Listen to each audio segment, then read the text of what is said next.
আজকের সকালের আবহাওয়াটা ভীষণ সুন্দর ছিল। তাই সকাল সকাল সংসারের সমস্ত নিচের কাজগুলো কমপ্লিট করে চলে এসেছিলাম ছাদে। জানো তো, আমি সংসারের কোনো আবর্জনা সহজে বাইরে ফেলে দিতে পছন্দ করি না, আর যদি সেটা বিশেষ করে একটু উপকারী হয়ে থাকে। কয়েকদিন ধরে ডিমের খোসা আর আমের আঁটি জমিয়ে রেখেছিলাম। জানো তো, ডিমের খোসাগুলোকে আমি কিন্তু যেগুলো অমলেট করি সেই খোসাগুলোই রেখে দিই, আর সিদ্ধ করা খোসাগুলো না, ওগুলো তো বয়েল হয়ে যায়, তো ওগুলো কোনো কাজে লাগে না, তাই জন্য ওগুলো রাখতে পারি না। তো অনেকগুলো আমার ডিমের খোসা জমে গিয়েছিল। আজকেই সেগুলোকে রোদে ভালো করে শুকিয়ে নিয়ে পেস্ট করে ফেলেছি। আসলে আমার কাছে ডিমের খোসার গুঁড়ো খুব বেশি ছিল না, তাই সব গাছে দিতে পারিনি। তবে আমার যতগুলো গোলাপ গাছ আছে সবগুলোর গোড়ায় ভালো করে দিয়ে দিলাম। তারপর মাটিগুলো একটুখানি তল থেকে কি বলতো উস্কে দিয়েছি। আসলে এই যা প্রচণ্ড রোদ পড়েছে, প্রচণ্ড রোদের তাপমাত্রায় প্রত্যেকটা গাছের মাটিগুলো শক্ত হয়ে যাচ্ছে। তাই জন্য গাছের গোড়া থেকে একদম মাটিগুলো ভালো করে উস্কে নিয়ে তারপর ডিমের খোসার গুঁড়োটা দিয়ে দিয়েছি। প্রত্যেকটা গাছে যদি তুমি বাড়িতে থাকা কোনো ডিমের খোসা, তাছাড়া চা পাতা, চা করার পর যে পাতাটা থেকে থাকে সেই চা পাতা, চাল ধোয়া জল, এগুলো না গাছের প্রতি খুব উপকারী একটা জিনিস। তোমরা চাইলে ট্রাই করতে পারো, দেখবে গাছে তোমাদের পরিবর্তন আসবেই আসবে। যাই হোক, তারপর মাটিগুলোকে একটু উস্কে খুস্কে দিয়ে প্রত্যেকটা গাছের গোড়ায় জল দিলাম। জানো তো, আমার জবা গাছের আবার কয়েকটা পাতায় একটু মিলিবাগের আক্রমণ হয়েছে, তাই দেরি না করে একটু কীটনাশক ছিল স্প্রে করে দিলাম। আজকে আবার স্প্রে বোতলটা দেখছি হঠাৎ করেই কাজ করছিল না, কী কারণে সমস্যাটা হচ্ছিল বুঝতে পারছিলাম না। তো তারপরে স্প্রে বোতলের পাইপলাইন থেকে একটু পাইপটা আবার কেটে দিলাম যেন, তারপর দেখছি হ্যাঁ কাজ করছে। হয়তো পাইপলাইনটা দেয়া একদম স্প্রে বোতলের গায়ে লেগে যাচ্ছিল, জল ঢুকতে অসুবিধা হচ্ছিল। আর সকালবেলার আবহাওয়ায় বা সন্ধ্যার দিকে গাছে স্প্রে করলে বেশ ভালো কাজ করে। তোমরাও চাইলে এই সময়টা দিতে পারো। কয়েকদিন আগেই একটা মিষ্টি লিচু খেয়ে তার বিচিটা মাটির মধ্যে পুঁতে রেখেছিলাম। আজকে দেখি সেখান থেকে একটা ছোট্ট সুন্দর চারা গাছ বেরিয়েছে। দেখতে সত্যিই খুব ভালো লাগছিল। চারা গাছটা একটু বড় হয়ে গেলে অন্য একটা টবে ভালো জায়গায় রিপোর্টিং করে দেব। আসলে গাছের যত্ন নিতে আমার ভীষণ ভালো লাগে। ছোট্ট একটা বীজ থেকে যখন নতুন প্রাণ জন্ম নিতে দেখি, তখন মনটাই যেন ভালো হয়ে যায়। তোমরাও কি বাড়িতে গাছ লাগাতে ভালোবাসো? কোন গাছটা তোমাদের সব থেকে প্রিয় কমেন্টে অবশ্যই জানিও।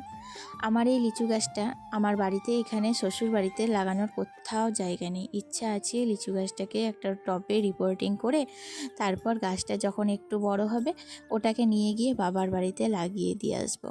আসলে ওখানেও লাগালে 2-1টা লিচু হয়তো আমরাও তো পাবো, তাই না? গাছটাকে তো আর মেরে ফেলতে পারি না, একটা বিচন থেকে যখন জন্ম নিয়েছে। নমস্কার, কেমন আছো সবাই? আশা করছি সবাই খুব ভালো আছো। আমরাও বেশ ভালো আছি। আমি সুমি। আজকে আমার আরও একটি নতুন ব্লগে তোমাদের জানাই অনেক অনেক স্বাগত।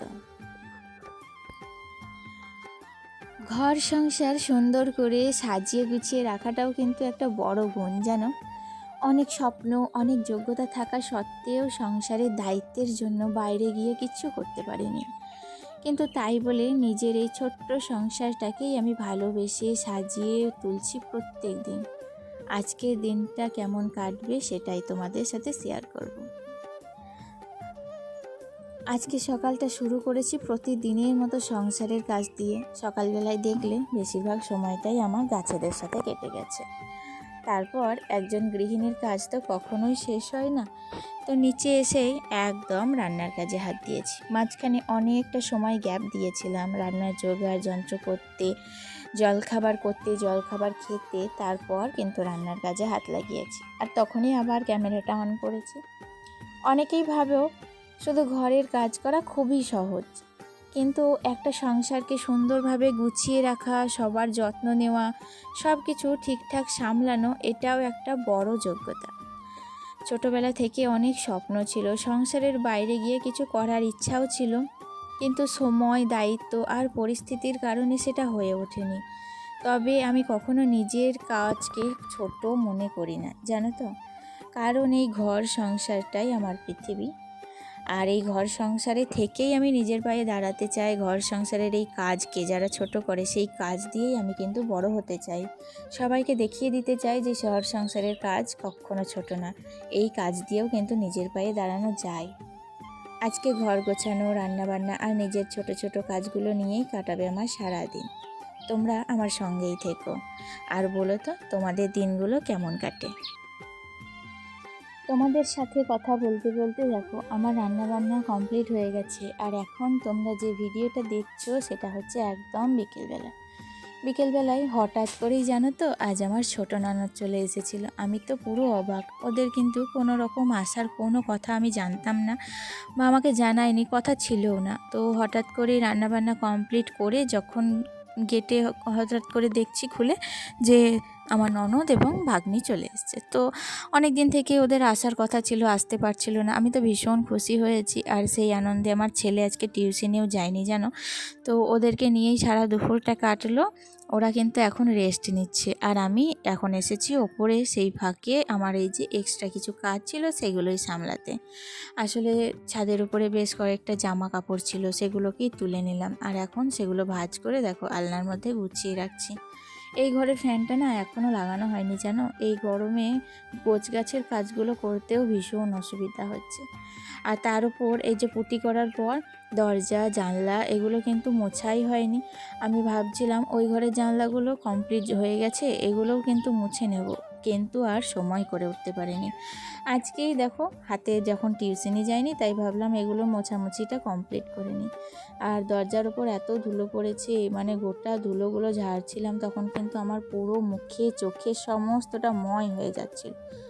আর আমি কিন্তু একদম মানে হেঁচে হাঁচি পড়ে কেসে একাকার হয়ে গিয়েছিলাম। আর আমার সারা গায়ে এত ঘাম ঝরছিল যে কি বলবো, পুরো মানে একদম জলের মতো ঘাম ঝরে যাচ্ছে।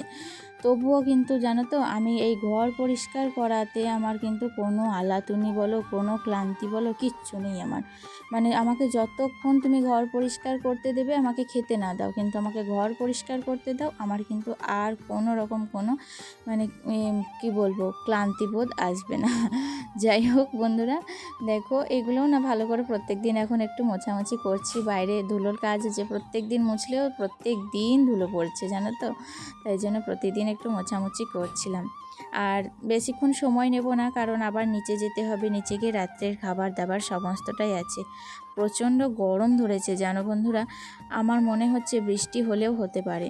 কালকে স্নানযাত্রা ছিল, কালকে তো বৃষ্টি হওয়ার কথা ছিল, তবুও কালকে বৃষ্টি হয়নি জানো। যেগুলো রীতিনীতি হয়ে আসছে এতদিন থেকে, ছোটোবেলা থেকে জেনে আসছি যে স্নানযাত্রায় বৃষ্টি হয়, তারপরে গঙ্গা পুজোয় বৃষ্টি হয়। এখন আবহাওয়ার পরিস্থিতি এমনই হয়ে গেছে যে কোনো রকম কোনো বিধিনীতি কিছুই মানছে না, বৃষ্টির কোনো নাম গন্ধ কিচ্ছু নেই। এরকমই পরিস্থিতি হয়ে গেছে। আর আমাদের দোতলায় প্রচণ্ড গরম, তোমাদের আগেই বলেছি জানো তো। তাই জন্য দোতলায় কোনো রকম কাজ করা ভীষণ কঠিন হয়ে গেছে। আর ফ্যানটা লাগাবো জানো, আর বেশি দেরি করব না, এবার কিন্তু মিস্ত্রিকে ডাকবো, ডেকেই ফ্যানটা লাগিয়ে নেব। তো মিস্ত্রিকে ডাকছি, তবুও মিস্ত্রি না আসতে চাইছে না, বলছে একবারে গোটাটা কমপ্লিট হোক, বারবার কত করে লাগাবো তাই না। তাই জন্য মিস্ত্রি আসতে চাইছে না, এটাই হচ্ছে সমস্যা। দেখি বারান্দাটা হয়তো আর 5 থেকে 7 দিন লাগবে, তারপর বারান্দাটা কমপ্লিট হয়ে গেলেই কিন্তু মিস্ত্রি ডাকতে হবে। যাই হোক, এদিকে দেখো সমস্ত মোছামুছি কমপ্লিট, বিছানাটাকেও ভালো করে একটু ঝেড়ে নিলাম।